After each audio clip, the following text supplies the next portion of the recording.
तो यहाँ पे रिएक्शन हो रही है हमारी प्रोपेन और आयोडीन की।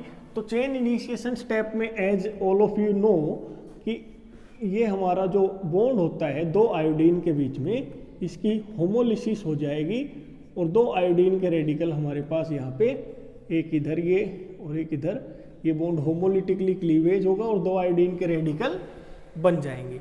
अब चेन प्रोपगेशन स्टेप में क्या होगा,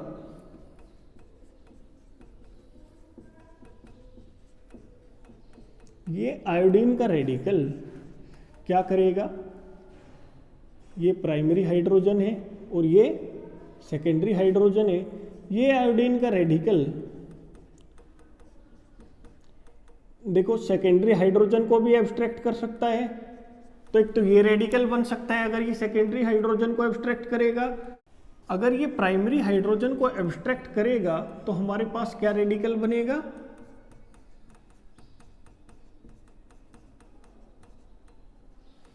तो हमारे पास ये वाला रेडिकल बनेगा। अब आप इन दोनों रेडिकल में बताइए ज़्यादा स्टेबल कौन सा है, क्योंकि पहले वाले रेडिकल में जो सेकेंडरी हाइड्रोजन के एब्स्ट्रैक्शन से बना है इसमें दो दो मिथाइल ग्रुप है, दो मिथाइल ग्रुप हैं और ये हमारा रेडिकल है। तो आपको पता है हाइपर कॉन्जुगेशन इफेक्ट शो करेगा ये मिथाइल ग्रुप और ये भी प्लस आई इफेक्ट भी शो करेगा। तो यहाँ पे 6 अल्फा हाइड्रोजन होंगे। तो 6 अल्फा हाइड्रोजन का जो हाइपर कॉन्जुगेशन इफेक्ट होगा वो बहुत ज़्यादा होगा। यहाँ पे सिर्फ 2 अल्फा हाइड्रोजन है और यहाँ पे दो दो मिथाइल ग्रुप जुड़े हुए हैं तो इनका प्लस आई इफेक्ट भी होगा। यहाँ पे इथाइल ग्रुप जुड़ा हुआ है तो इसका भी प्लस आई इफेक्ट होगा। ओवरऑल जो स्टेबलाइजेशन होगी वो हाइपर कॉन्जुगेशन से हमारी ज़्यादा मतलब ज़्यादा होती है। तो हाइपर कॉन्जुगेशन यहाँ पे 6 अल्फा हाइड्रोजन या 2 अल्फा हाइड्रोजन है तो ये वाला रेडिकल हमारा ज़्यादा स्टेबलाइज होगा एज कंपेयर टू ये रेडिकल। ये रेडिकल हमारा क्या हो जाएगा, मोर स्टेबल और ये वाला हमारा कैसा होगा, लेस स्टेबल। ठीक है, तो मतलब सेकेंडरी हाइड्रोजन की एब्स्ट्रैक्शन से जो सेकेंडरी रेडिकल बनता है वो ज़्यादा स्टेबल होता है और प्राइमरी हाइड्रोजन की एब्स्ट्रैक्शन से जो प्राइमरी रेडिकल बना है वो लेस स्टेबल होता है। जो ज़्यादा स्टेबल रेडिकल होता है वही हमारा मेजर प्रोडक्ट बनाता है, क्योंकि ज़्यादा क्वांटिटी में बनेगा ज़्यादा स्टेबल रेडिकल, इसीलिए ये वाला प्रोडक्ट हमारा मेजर होता है और ये वाला प्रोडक्ट हमारा माइनर होता है। अब ये आपको सेकंड स्टेप तो पता है, ये CH3 CH radical CH3 radical ये क्या करेंगे, आयोडीन के साथ रिएक्शन करेंगे और ये CH3 CH CH3 और आयोडीन के बीच में बॉन्ड बन जाएगा। इसी तरीके से जो प्राइमरी रेडिकल है वो भी आयोडीन के साथ रिएक्शन करेगा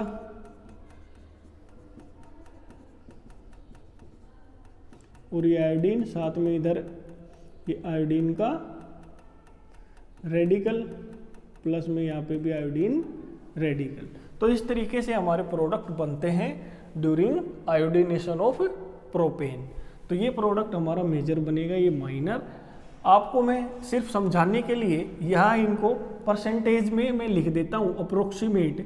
ये अप्रोक्सीमेट बनेगा हमारा 75% और ये बनेगा हमारा 25%।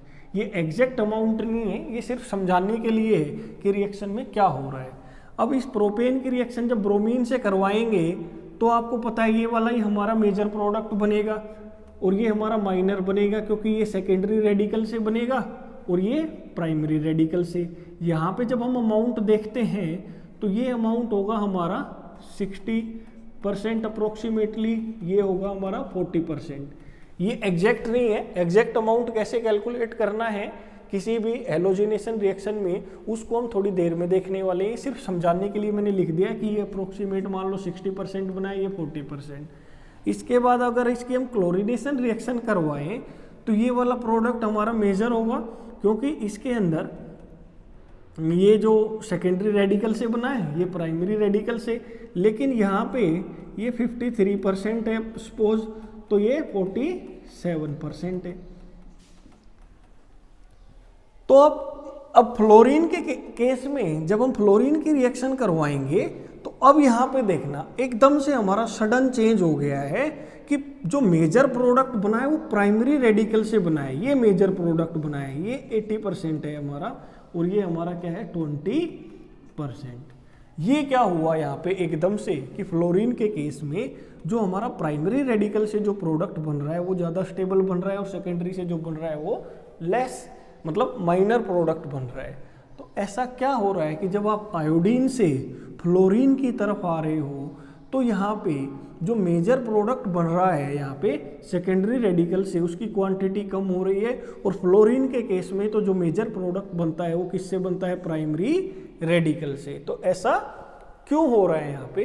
तो ऐसा इसलिए हो रहा है स्टूडेंट्स क्योंकि हमने जो रिएक्टिविटी ऑर्डर देखा है, रिएक्टिविटी ऑर्डर क्या होता है, फ्लोरीन की रिएक्टिविटी सबसे ज़्यादा होती है और आयोडीन की रिएक्टिविटी सबसे कम होती है। मतलब जो फ्लोरीन होता है, फ्लोरीन इज हाईएस्ट या मतलब हाईली रिएक्टिव होता है। अब एक चीज़ होती है कि जो सब्सटेंस या जो भी हैलोजन हाईली रिएक्टिव होती है वो लेस सेलेक्टिव होती है। फ्लोरीन इस चीज में सिलेक्शन नहीं करेगा कि मैं प्राइमरी रेडिकल के साथ रिएक्शन करूं या मैं सेकेंडरी रेडिकल के साथ रिएक्शन करूं। इसको तो फ्लोरीन को तो सिर्फ रिएक्शन करने से मतलब है, जो भी हाइड्रोजन इसको मिलेगा पहले उसको एब्स्ट्रैक्ट कर लेगी और हमारा प्रोडक्ट बना देगी। तो फ्लोरीन की जो रिएक्टिविटी है वो हाईली रिएक्टिव है, मोस्ट रिएक्टिव है, लेकिन लीस्ट सेलेक्टिव। ये इस चीज में सिलेक्शन नहीं कर पाती है फ्लोरीन कि मुझे प्राइमरी रेडिकल बना, मतलब कौन से वाला हाइड्रोजन ये एब्स्ट्रैक्ट करे फ्लोरीन, सेकेंडरी वाला करे या फिर प्राइमरी वाला करे। इस चीज का जो सिलेक्शन करना होता है वो फ्लोरीन के पास इतना टाइम नहीं होता है। इसीलिए फ्लोरीन जो हमारा मेजर प्रोडक्ट बनाती है वो कहाँ से बनाती है, प्राइमरी रेडिकल से। क्यों? क्योंकि अब आप ये देखिए, क्योंकि प्राइमरी रेडिकल को मतलब जो प्राइमरी हाइड्रोजन है उसको एब्स्ट्रैक्ट करना आसान है। क्यों आसान है? क्योंकि यहाँ पे प्रोपेन को देखिए, प्रोपेन में क्या होता है, टेट्राहेड्रल ज्योमेट्री। यहाँ पे सभी कार्बन के हाइब्रिडाइजेशन देखें तो ये भी sp3 है, ये भी sp3 है, ये भी sp3। sp3 हाइब्रिडाइजेशन का मतलब क्या होता है, टेट्राहेड्रल अरेंजमेंट। तो ये जो हमारा कार्बन है ये इधर भी क्या होगा, हमारा टेट्राहेड्रल अरेंजमेंट ही होगा इस तरीके से। ये टेट्राहेड्रल है, ये भी टेट्राहेड्रल है, और ये जो कार्बन है इसके अराउंड में भी कैसा अरेंजमेंट है, टेट्राहेड्रल। तो अब यहाँ पे देखिए कि फ्लोरीन की रिएक्टिविटी इतनी ज़्यादा है कि इसको तो सिर्फ हाइड्रोजन एब्स्ट्रैक्ट करना है। अब ये कौन से हाइड्रोजन को एब्स्ट्रैक्ट करेगी? अब फ्लोरीन जब यहाँ पे मान लो इसके साथ रिएक्शन कर रहा है तो कौन से हाइड्रोजन को निकालना आसान है, ये प्राइमरी हाइड्रोजन है और ये सेकेंडरी। तो आप यहाँ पे देखिए कि ये जो सेकेंडरी हाइड्रोजन है इनको ये प्राइमरी वाले हाइड्रोजन ने सराउंड कर रखा है। मान लो ये हाइड्रोजन है, इसको अगर फ्लोरीन को निकालना है तो बीच में ये जो हाइड्रोजन है ये रुकावट क्रिएट करेंगे, मतलब स्टेरिक हिंड्रेंस क्रिएट करेंगे। स्टेरिक हिंड्रेंस क्रिएट होगी अगर फ्लोरीन को सेकेंडरी हाइड्रोजन निकालना है, क्योंकि प्राइमरी हाइड्रोजन इसको दोनों तरफ से क्या कर रखा है, सराउंड कर रखा है। तो सेकेंडरी हाइड्रोजन को निकालना क्या होगा, मुश्किल। अब फ्लोरीन के पास इतना टाइम नहीं है कि ये सेकेंडरी हाइड्रोजन को निकालने के लिए थोड़ा वेट करे, अपने लिए थोड़ी जगह बनाए कि यहाँ से जाके इस हाइड्रोजन को निकाल ले। तो फ्लोरीन तो बहुत ज़्यादा रिएक्टिव है। ये क्या करेगा, जो भी प्राइमरी हाइड्रोजन बाहर की तरफ अवेलेबल है जो लेस स्टेरिक हिंडर्ड है उसको ये यहाँ से निकाल लेगा, और प्राइमरी हाइड्रोजन को जब निकालेगा तो मेजर जो रेडिकल बनेगा वो प्राइमरी रेडिकल बनेगा, सेकेंडरी बहुत कम क्वांटिटी में बनेगा। इसीलिए मेजर प्रोडक्ट जो होगा हमारा वो 1-फ्लोरोप्रोपेन होता है। मतलब प्राइमरी हाइड्रोजन की एब्स्ट्रैक्शन से जो प्रोडक्ट बनता है फ्लोरीन के केस में वो ये मेजर बनता है। ठीक है, तो मोस्ट रिएक्टिव होती है फ्लोरीन, इसीलिए ये हाइड्रोजन की एब्स्ट्रैक्शन का ऑर्डर देखें तो ये प्राइमरी हाइड्रोजन को सबसे पहले एब्स्ट्रैक्ट करेगी, फिर सेकेंडरी को और फिर टर्सरी को। लेकिन ब्रोमीन और आयोडीन है ये क्या है, लीस्ट रिएक्टिव है। अब ये लीस्ट रिएक्टिव है, ये आराम से रिएक्शन करेगी। अगर यहाँ पे कोई आयोडीन है, अगर यहाँ पे आयोडीन है तो आयोडीन की रिएक्टिविटी आपको पता है सबसे कम है। आयोडीन की रिएक्टिविटी कम है तो इसको रिएक्शन करने की कोई जल्दबाजी नहीं है, ये आराम से धीरे धीरे यहाँ से हाइड्रोजन निकाल लेगी जहाँ से मोर स्टेबल रेडिकल बनता हो। तो जब ये हाइड्रोजन को निकाल लेगी तो ये सेकेंडरी रेडिकल बनेगा, और सेकेंडरी रेडिकल ज़्यादा स्टेबल होता है और ज़्यादा क्वांटिटी में बनता है। इसलिए जब आयोडीनेशन रिएक्शन हम करवाते हैं तो मेजर प्रोडक्ट वही बनता है जो स्टेबल या जो स्टेबल रेडिकल से बनता है। इसी तरह ब्रोमीन के केस में, ब्रोमीन भी क्या है, लीस्ट रिएक्टिव है, ब्रोमीन की रिएक्टिविटी कम है। ब्रोमीन की रिएक्टिविटी कम है तो ये भी उसी हाइड्रोजन को निकाल लेगी जिस हाइड्रोजन के निकलने से स्टेबल रेडिकल बनता हो। तो यहाँ पे भी ब्रोमीन सेकेंडरी वाले हाइड्रोजन को निकाल लेगी, क्योंकि यहाँ सेकेंडरी के हाइड्रोजन को निकालने से ज़्यादा स्टेबल रेडिकल बन रहा है। तो मतलब ब्रोमीन की रिएक्टिविटी और आयोडीन की रिएक्टिविटी कम है, इसीलिए इनके पास आराम से टाइम है, इनको रिएक्शन करने की कोई जल्दी नहीं है, इसीलिए आराम से उस हाइड्रोजन को एब्स्ट्रैक्ट करती है जिस हाइड्रोजन की एब्स्ट्रैक्शन से हमारा मोर स्टेबल रेडिकल बनता हो। तो इसीलिए आप देख रहे हो कि ब्रोमिनेशन और आयोडीनेशन में जो मेजर प्रोडक्ट हमारा बन रहा है उसकी जो क्वांटिटी है उसमें और माइनर प्रोडक्ट की क्वांटिटी में काफ़ी ज़्यादा डिफरेंस है। ये 60%, ये 40, 75 और 25%। लेकिन जो तो अब यहाँ पे इसके लिए ब्रोमीन और आयोडीन के लिए जो ऑर्डर ऑफ हाइड्रोजन का एब्स्ट्रैक्शन होगा वो क्या होगा, टर्सरी को ये सबसे पहले एब्स्ट्रैक्ट करेंगे। टर्सरी को ब्रोमीन और आयोडीन टर्सरी हाइड्रोजन को सबसे जल्दी एब्स्ट्रैक्ट करेंगे, फिर सेकेंडरी को, फिर प्राइमरी को। तो मतलब जो मेजर प्रोडक्ट होगा ब्रोमीन और आयोडीन के केस में वो प्रोडक्ट मेजर होगा जो या तो टर्सरी हाइड्रोजन के एब्स्ट्रैक्शन से बना हो या फिर सेकेंडरी हाइड्रोजन के एब्स्ट्रैक्शन से। प्राइमरी वाला जो होगा वो हमेशा माइनर प्रोडक्ट होगा। मतलब इनके पास अगर चॉइस मिलेगी इनको तो ये टर्सरी हाइड्रोजन को पहले एब्स्ट्रैक्ट करेंगे, फिर सेकेंडरी को, फिर प्राइमरी को, क्योंकि इनकी रिएक्टिविटी क्या है, कम, इनकी सिलेक्टिविटी क्या है, बहुत ज़्यादा। लेकिन फ्लोरीन की जो रिएक्टिविटी है वो बहुत ज़्यादा है, इसके पास टाइम ही नहीं होता कि ये हाइड्रोजन्स के बीच में सिलेक्शन कर पाए कि मुझे प्राइमरी को निकालना है या सेकेंडरी को। तो जो भी लेस हिंडर्ड हाइड्रोजन होंगे, लेस हिंडर्ड हाइड्रोजन एटम होंगे, उनको ये एब्स्ट्रैक्शन करेगी।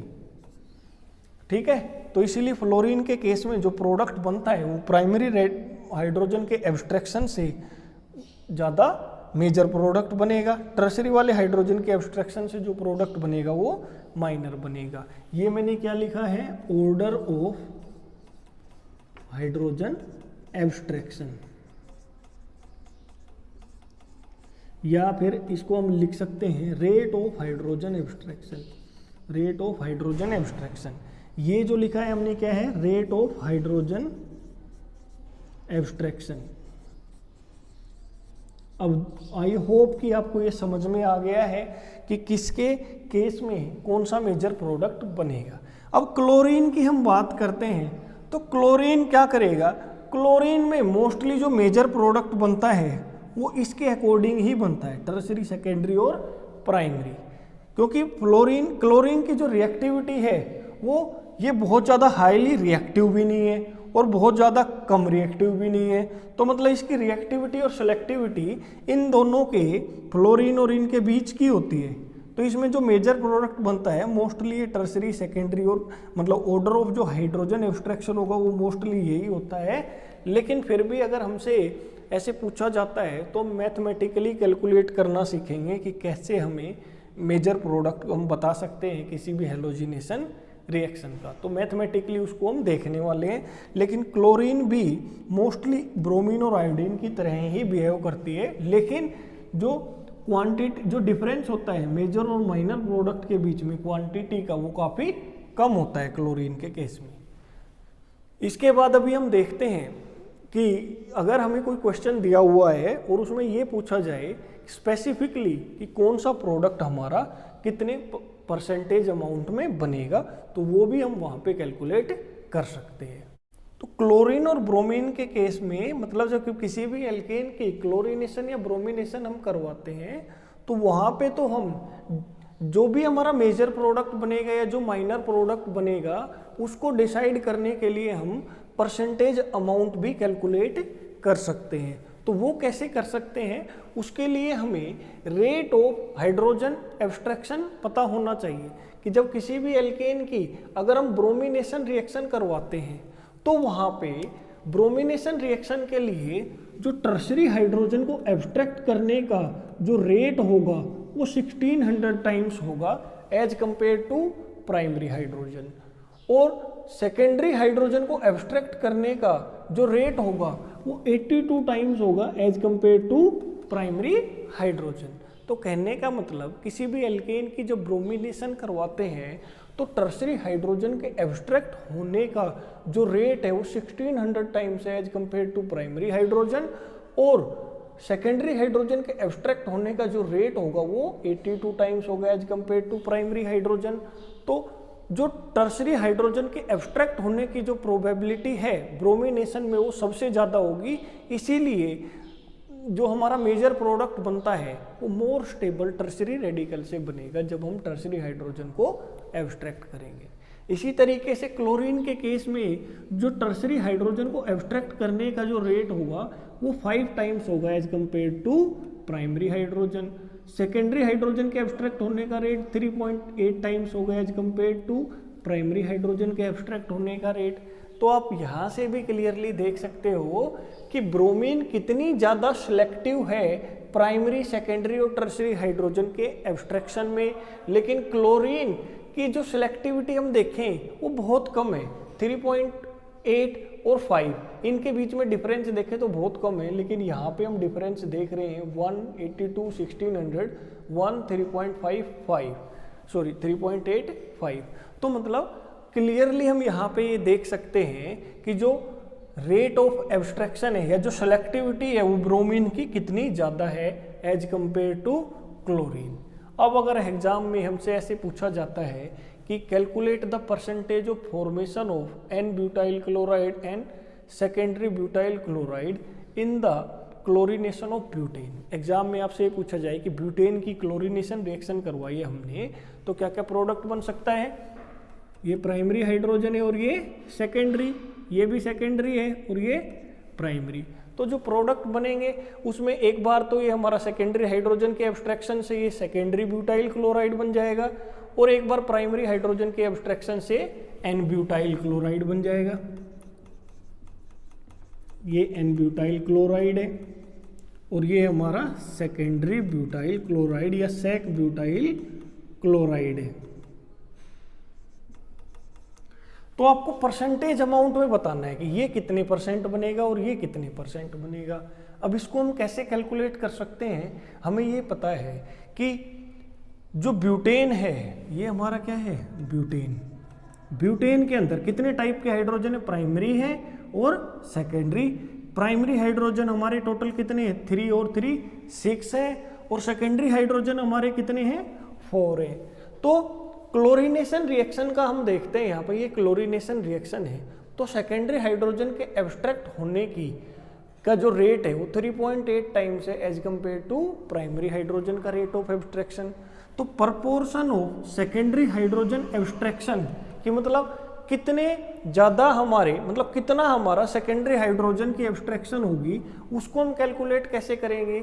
सेकेंडरी हाइड्रोजन के एब्स्ट्रैक्ट होने का रेट 3.8 टाइम्स है और सेकेंडरी हाइड्रोजन है कितने 4, तो proportion of secondary hydrogen abstraction is equal to rate of abstraction of secondary hydrogen, वो कितना है 3.8, टोटल सेकेंडरी हाइड्रोजन कितने 2 + 2 4, तो proportion of secondary hydrogen abstraction कितना हो जाएगा 15.2। अब proportion of primary hydrogen abstraction, primary hydrogen कितने 3 और 3 6, और क्लोरीनेशन में प्राइमरी हाइड्रोजन को एब्स्ट्रैक्ट करने का जो रेट होता है वो कितना होता है 1 यूनिट, तो 6 × 1। तो कहने का मतलब जो सेकेंडरी हाइड्रोजन एब्स्ट्रैक्ट होगा उसका प्रपोर्शन 15.2 होगा, जो प्राइमरी हाइड्रोजन का एब्स्ट्रैक्शन होगा उसका प्रपोर्शन 6 होगा। तो आपको पता है कि सेकेंडरी हाइड्रोजन जब एब्स्ट्रैक्ट होगा तो सेकेंडरी रेडिकल बनेगा। यहाँ से जब हाइड्रोजन एब्स्ट्रैक्ट होगा सेकेंडरी वाला तो ये सेकेंडरी रेडिकल बनेगा, सेकेंडरी रेडिकल, और ये प्राइमरी हाइड्रोजन जब एब्स्ट्रैक्ट होगा तो हमारे पास प्राइमरी रेडिकल बनेगा।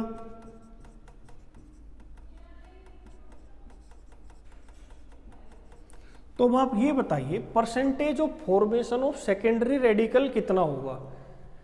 हमें सेकेंडरी हाइड्रोजन के एब्स्ट्रैक्शन का प्रपोर्शन पता है, प्राइमरी हाइड्रोजन के एब्स्ट्रैक्शन का प्रपोर्शन पता है। इस तरीके से आप कैलकुलेट कर लोगे। भाई जितने टाइप के हाइड्रोजन है वो देख लीजिए। सेकेंडरी हाइड्रोजन क्लोरीनेशन रिएक्शन करवा रहे हैं हम यहाँ पे। हाइड्रोजन कितने हैं सेकेंडरी 4। सेकेंडरी हाइड्रोजन का जो रेट होता है एब्स्ट्रैक्शन का क्लोरीनेशन में 3.8, तो 4 × 3.8 ये प्रपोर्शन आ गया सेकेंडरी हाइड्रोजन के एब्स्ट्रैक्शन का। अब प्राइमरी हाइड्रोजन के एब्स्ट्रैक्शन का जो प्रपोर्शन होगा, कितने हाइड्रोजन है 6, तो 6 × 1 तो ये 6 आ जाएगा। इसके बाद अब percentage of formation of secondary radical. Secondary radical कब बनेगा, जो सेकेंडरी हाइड्रोजन एब्स्ट्रैक्शन होगी। तो सेकेंडरी हाइड्रोजन एब्स्ट्रैक्शन का जो प्रपोर्शन कितना है 15.2, और परसेंटेज निकालने के लिए सेकेंडरी हाइड्रोजन का एब्स्ट्रैक्शन का proportion divided by total proportion, तो 15.2 डिवाइडेड बाय 15.2 + 6 तो ये आता है 71%। और percentage of formation of primary radical ये कितना होगा, प्राइमरी रेडिकल का मतलब प्राइमरी हाइड्रोजन के एब्स्ट्रैक्ट होने का प्रपोर्शन 6 और टोटल प्रपोर्शन कितना है 21.2। इसको सोल्व करेंगे तो 28.4%। तो आपको पता है कि सेकेंडरी रेडिकल, ये जो सेक ब्यूटाइल क्लोराइड किससे बनेगा, सेकेंडरी रेडिकल से। और सेकेंडरी रेडिकल कितने परसेंट बन रहा है 71%, 71.6%। तो सेकेंडरी ब्यूटाइल क्लोराइड कितना बनेगा इसमें 71.6% और ये 28.4%। तो इस तरीके से हम कैलकुलेट कर सकते हैं कि क्लोरीनेशन और ब्रोमिनेशन रिएक्शन जब एल्केन की करवाएंगे तो कौन सा प्रोडक्ट कितने क्वांटिटी में बनेगा। इसी तरीके से एक और एग्जांपल हम यहाँ पे लेते हैं कि जैसे ये प्रोपेन है, ये प्रोपेन है, इसकी हमने करवाई है क्लोरीनेशन रिएक्शन। तो प्रोपेन की क्लोरीनेशन रिएक्शन में ये प्राइमरी हाइड्रोजन है, ये सेकेंडरी, तो एक प्रोडक्ट तो ये बनेगा और एक प्रोडक्ट हमारे पास बनेगा ये। तो दोनों के हमें परसेंटेज अमाउंट बतानी है, कितने परसेंट बनेगा और ये कितने परसेंट बनेगा। तो आपको पता है हम यहाँ पे कौन सी रिएक्शन करवा रहे हैं, क्लोरीनेशन रिएक्शन। क्लोरीनेशन रिएक्शन में हमें पता है क्या ऑर्डर ऑफ जो हाइड्रोजन की एब्स्ट्रैक्शन होती है उसका रेट क्या होता है, ये हमें पता है। तो अब यहाँ पे आप देखिए कि प्राइमरी हाइड्रोजन कितने हैं, प्राइमरी हाइड्रोजन 3 और 6, तो proportion of primary hydrogen abstraction ये कितना होगा 6 हाइड्रोजन इंटू प्राइमरी हाइड्रोजन के लिए रेट कितना होता है 1, तो ये हो जाएगा 6। अब ये proportion of secondary hydrogen abstraction, secondary hydrogen कितने हैं टोटल 2, तो 2 × 3.8 तो कितना हो जाएगा 7.6। अब ये देखें हम कि सेकेंडरी हाइड्रोजन के एब्स्ट्रैक्शन से ये प्रोडक्ट बनेगा, इसको हम बोलते हैं आइसोप्रोपाइल क्लोराइड। ये हमारा आइसोप्रोपाइल क्लोराइड है, ये एन प्रोपाइल क्लोराइड है। अब हमें देखना है कि परसेंटेज ऑफ आइसोप्रोपाइल क्लोराइड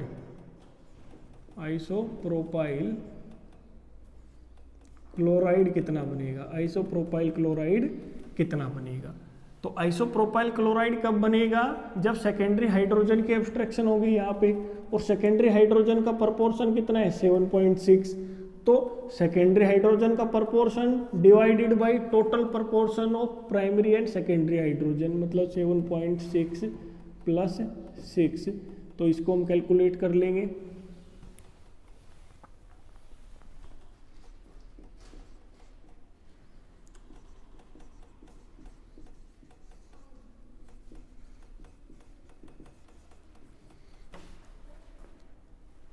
तो percentage of n propyl chloride कितना होगा 6/7.6 + 6। तो यहाँ पे हम देख लेते हैं कि आइसोप्रोपाइल क्लोराइड कितने परसेंट बनेगा 55.8%, और एन प्रोपाइल क्लोराइड कितना बनेगा 44.2%। बिल्कुल ईजी है। टाइप ऑफ हाइड्रोजन आप देखिए और उसका ये रिएक्टिविटी ऑर्डर देखिए कि रेट ऑफ एब्स्ट्रैक्शन कितना होगा उन हाइड्रोजन्स का। तो यहाँ पे आइसोप्रोपाइल क्लोराइड के लिए हमें क्या देखना है, सेकेंडरी हाइड्रोजन का। तो सेकेंडरी हाइड्रोजन का एब्स्ट्रैक्शन कितना होता है, proportion 7.6 divided by total proportion primary का भी और सेकेंडरी का भी। तो ये आ गया 55.8%। एन प्रोपाइल क्लोराइड बनने के लिए कौन सा हाइड्रोजन एब्स्ट्रैक्ट करना पड़ेगा, प्राइमरी वाला। प्राइमरी वाले का जो एब्स्ट्रैक्शन होगा, जो प्रोपोर्शन होगा वो कितना होगा 6 डिवाइडेड बाय टोटल 7.6 प्लस 6। तो ये हमारे फाइनल बन गए। ये बनेगा 55.8% और ये 44.2%। तो ये हमारा फाइनल हम इस तरह से कैलकुलेट कर सकते हैं। एक और क्वेश्चन लेते हैं। यहाँ पे ये ब्यूटेन है, इसका हम करवा रहे हैं ब्रोमिनेशन। तो ये हमारे पास क्या बनेगा, एक तो सेकेंडरी ब्यूटाइल, ये सेकेंडरी हाइड्रोजन है, ये प्राइमरी हाइड्रोजन है। तो एक तो सेकेंडरी हाइड्रोजन के एब्स्ट्रैक्शन से प्रोडक्ट बनेगा और एक प्राइमरी हाइड्रोजन के एब्स्ट्रैक्शन से प्रोडक्ट बनेगा। तो अब दोनों के परसेंटेज निकालने हैं। तो हम देख लेते हैं proportion of primary hydrogen abstraction, कि भाई प्राइमरी हाइड्रोजन का जो एब्स्ट्रैक्ट होने का प्रोपोर्शन कितना होगा। तो प्राइमरी हाइड्रोजन है कितनी 6, और रिएक्शन कौन सी करवा रहे हैं हम, ब्रोमिनेशन। ब्रोमिनेशन में प्राइमरी हाइड्रोजन के एब्स्ट्रैक्शन होने का रेट कितना होता है 1 होता है। तो 6 × 1 ये हो जाएगा 6। और सेकेंडरी हाइड्रोजन एब्स्ट्रैक्शन के लिए क्या होगा, सेकेंडरी हाइड्रोजन एब्स्ट्रैक्शन के लिए सेकेंडरी हाइड्रोजन कितने हैं 4, और ब्रोमिनेशन में सेकेंडरी हाइड्रोजन के एब्स्ट्रैक्शन होने का जो रेट होता है वो कितना होता है 82। तो 4 × 82 328 आ गया। अब ये देखिए कि जो 2 ब्रोमो ब्यूटेन होगा या जो सेकेंडरी ब्यूटाइल ब्रोमाइड जो होगा उसका कितना परसेंटेज होगा, परसेंटेज ऑफ 2 ब्रोमो ब्यूटेन। और हम यहाँ दूसरा लिख देते हैं परसेंटेज ऑफ 1 ब्रोमो ब्यूटेन। कैसे कैलकुलेट करना है ये, कि यहाँ पे देखिए 2 ब्रोमो ब्यूटेन कब बनेगा, ये वाला कब बनेगा, जब सेकेंडरी हाइड्रोजन एब्स्ट्रैक्ट होंगे। तो सेकेंडरी हाइड्रोजन एब्स्ट्रैक्ट होने का जो प्रोपोर्शन है वो कितना है 6, और टोटल प्रोपोर्शन प्राइमरी का भी और सेकेंडरी का टोटल कितना है 328 प्लस 6। तो यहाँ पे 6 डिवाइडेड बाई 330 428 आएगा। सॉरी, सेकेंडरी वाले में ये कितना होगा 328, क्योंकि 2 ब्रोमो ब्यूटेन कब बनेगा, सेकेंडरी हाइड्रोजन की एब्स्ट्रैक्शन से। सेकेंडरी हाइड्रोजन के एब्स्ट्रैक्शन का प्रोपोर्शन कितना है 328। तो 328 divided by proportion of primary plus में सेकेंडरी हाइड्रोजन एब्स्ट्रैक्शन, तो ये आ जाएगा। और 1 ब्रोमो ब्यूटेन के लिए प्राइमरी हाइड्रोजन का एब्स्ट्रैक्शन कितना होगा 6, और प्राइमरी और सेकेंडरी हाइड्रोजन दोनों का सम कितना होगा प्रोपोर्शन का 328 प्लस 6। तो 6 डिवाइडेड बाई 334। तो इसको यहाँ पे कैलकुलेट करेंगे तो हमारे पास ये जो 2 ब्रोमो ब्यूटेन होगा ये बनेगा 98.2%, और 1 ब्रोमो ब्यूटेन होगा ये बनेगा 1.8%। तो इस तरीके से हम ब्रोमिनेशन और क्लोरीनेशन जब हम करवाएंगे किसी भी एल्केन की, तो कितने परसेंट कौन सा प्रोडक्ट बनेगा या कौन सा मेजर बनेगा कौन सा माइनर बनेगा वो हम कैलकुलेट करने हैं। हमें सिर्फ टाइप ऑफ हाइड्रोजन देखना है और ये रिएक्टिविटी ऑर्डर याद रखना है कि कौन से हाइड्रोजन का जो रेट होता है एब्स्ट्रैक्शन का वो कितना होता है फॉर ब्रोमिनेशन और फॉर क्लोरीनेशन।